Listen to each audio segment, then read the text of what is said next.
नमस्कार, active time news में आपका स्वागत है। पेश है दिन की खबरें एक नजर में।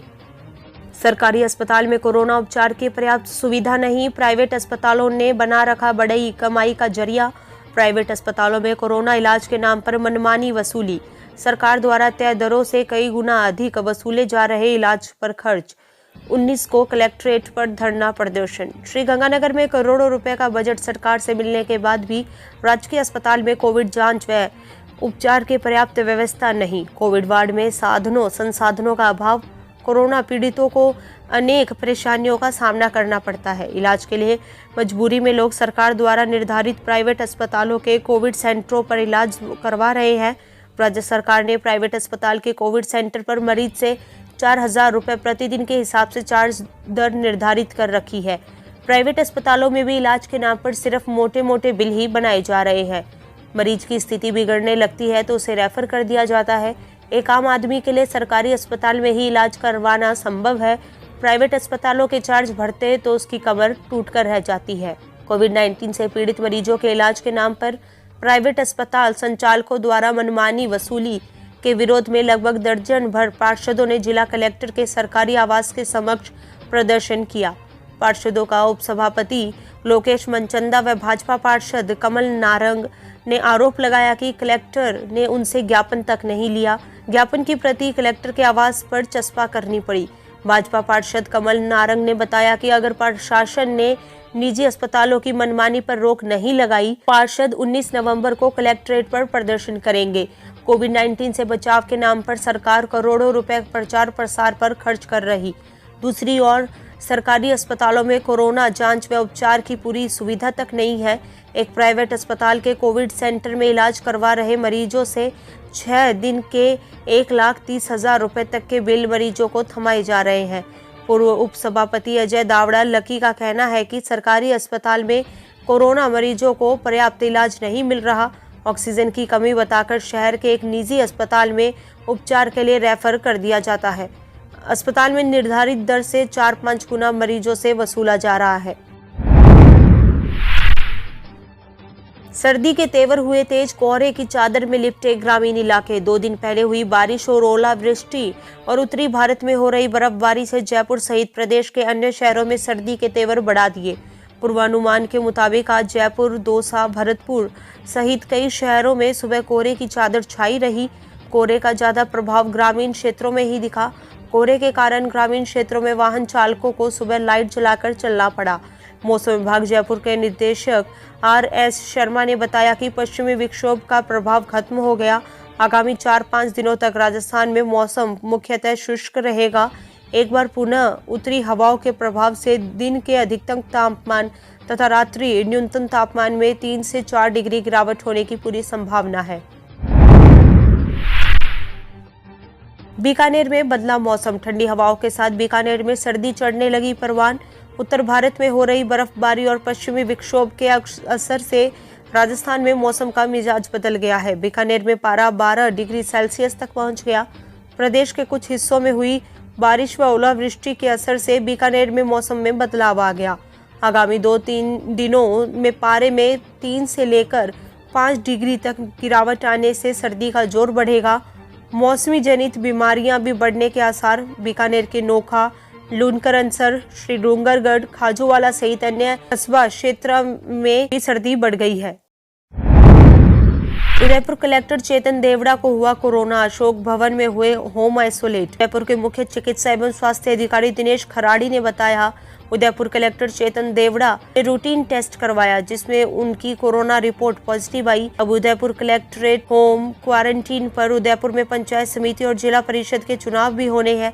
ऐसे में मुख्य निर्वाचन अधिकारी की जिम्मेदारी भी उदयपुर कलेक्टर के पास। ऐसे में अब देखना होगा कि उदयपुर कलेक्ट्रेट यह जिम्मेदारी किसको देते हैं, क्योंकि चुनावी कार्य में कई अहम दस्तावेजों पर निर्वाचन अधिकारी के हस्ताक्षर होना जरूरी होता है। माना जा रहा है कि जिम्मेदारी अतिरिक्त जिला कलेक्टर OP बुनकर को दी जा सकती है।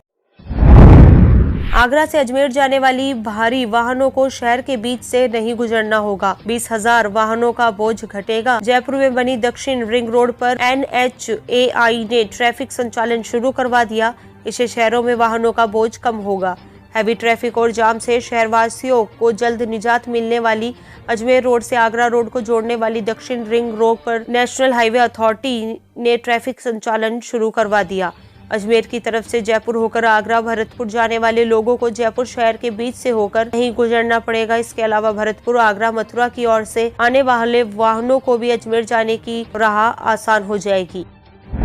दिल्ली में लॉकडाउन की तैयारी, बाजार बंद हुए और शादियों में 50 मेहमानों की छूट मिली तो 5,000 करोड़ के वेडिंग मार्केट पर असर पड़ेगा। दिल्ली में केजरीवाल सरकार मिनी लॉकडाउन लगाने की तैयारी में। बाजार बंद रखने के लिए केंद्र सरकार से मंजूरी मांगी गई। शादियों में 200 की जगह 50 लोगों के शामिल होने के नियम का प्रस्ताव रखा। दिल्ली में इसकी जरूरत क्यों है? लॉकडाउन किस तरह लागू हो सकता है और इसका असर क्या हो सकता है?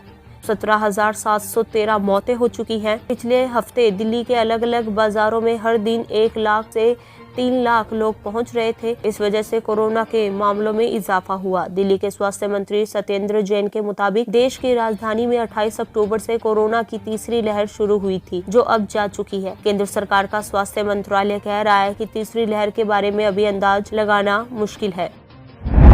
जयपुर में शराब लुटेरे गिरफ्तार। हाईवे पर ट्रक ड्राइवर को बंधक बनाकर लूटी थी 1 करोड़ की शराब। दादी का फाटक के पास 5 दिन पहले हाईवे से चालक को बंधक बनाकर 1 करोड़ कीमत की सरकारी शराब से भरा हुआ ट्रक लूटकर भागने वाले 3 बदमाशों को करधनी पुलिस ने गिरफ्तार कर लिया। ट्रक लूटकर भागने वाला एक गैंगस्टर नरेश यादव समेत 4 बदमाशों को पुलिस ने गिरफ्तार कर लिया। ये सभी लुटेरे जयपुर ग्रामीण जिले के प्रागपुरा कस्बे में रहने वाले कब्जे से लूटे गई शराब की 958 पेटियां, बोलेरो गाड़ी और अवैध हथियार बरामद किए। झोटवाड़ा एसीपी हरिशंकर शर्मा ने मामले का खुलासा करते हुए बताया कि गिरफ्तार आरोपी नरेश यादव, यादराम गुज्जर, नरेश यादव और धर्मपाल सिंह हैं।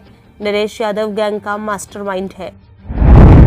उदयपुर के परांठा सेंटर से 6 लाख की नकली नोट जब्त। सभी 1,200 नोट एक ही सीरीज के। 2 आरोपियों गिरफ्तार। पहला आरोपी सद्दाम उदयपुर के कोटड़ा निवासी, दूसरा आरोपी आमीन और सोनू उदयपुर के अंबा माता थाना इलाके का रहने वाला। उदयपुर पुलिस ने यह कार्रवाई शहर के अंबा माता थाना इलाके में सज्जन नगर रोड पर हिंद परांठा सेंटर पर की गई। संयुक्त कार्रवाई करते हुए 6 लाख रुपए के नकली नोट बरामद किए। इस पूरी कार्रवाई में उदयपुर पुलिस द्वारा 2 आरोपियों को गिरफ्तार भी किया गया है। हिंदू परांठा सेंटर पर काम करने वाले युवकों द्वारा नकली नोट चलन में लाए जा रहे हैं। इस कार्रवाई में उदयपुर पुलिस की टीम ने आरोपियों के पास नोट जब्त किए। कुल कीमत 6 लाख रुपए है।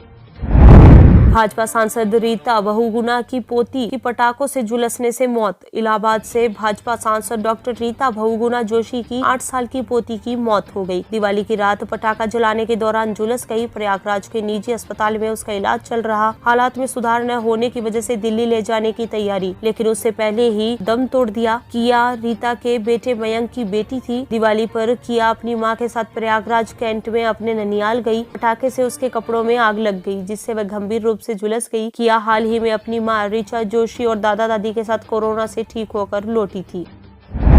मुंबई में फिर आग। कल्याण में एसी से निकली चिंगारी से 2 फ्लोर में लगी आग। फायर ब्रिगेड की वजह से बची कईयों की जान। कल्याण के गोदरेज हिल इलाके में स्थित एकोरीना केसुरीना सोसाइटी के 4थे फ्लोर पर भीषण आग लग गई। आग शॉर्ट सर्किट की वजह से लगी और बालकनी से निकलने वाली लपटों की वजह से यह ऊपर के फ्लोर में फैल गई। दोनों फ्लोर बुरी तरह क्षतिग्रस्त हुए। आग लगने के बाद दमकल विभाग ने सभी लोगों को सही समय पर सोसाइटी से बाहर निकाल लिया और कोई हताहत नहीं हुआ। 4थे फ्लोर पर स्थित फ्लैट के एसी से यह शॉर्ट सर्किट हुआ। दीवार पर लगे पेंट की वजह से इसने तेजी से विकराल रूप धारण किया। अग्निशमन अधिकारी नामदेव चौधरी ने बताया कि उनका विभाग संबंधित सोसाइटी को नोटिस जारी करेगा। दमकल विभाग ने करीब 3 घंटे के प्रयास के बाद आग पर पूरी तरह से काबू पा लिया। अपने आसपास की खबरें देखने के लिए हमारे चैनल एक्टिव टाइम न्यूज़ को सब्सक्राइब करें और बेल आइकन को प्रेस करना ना भूलें।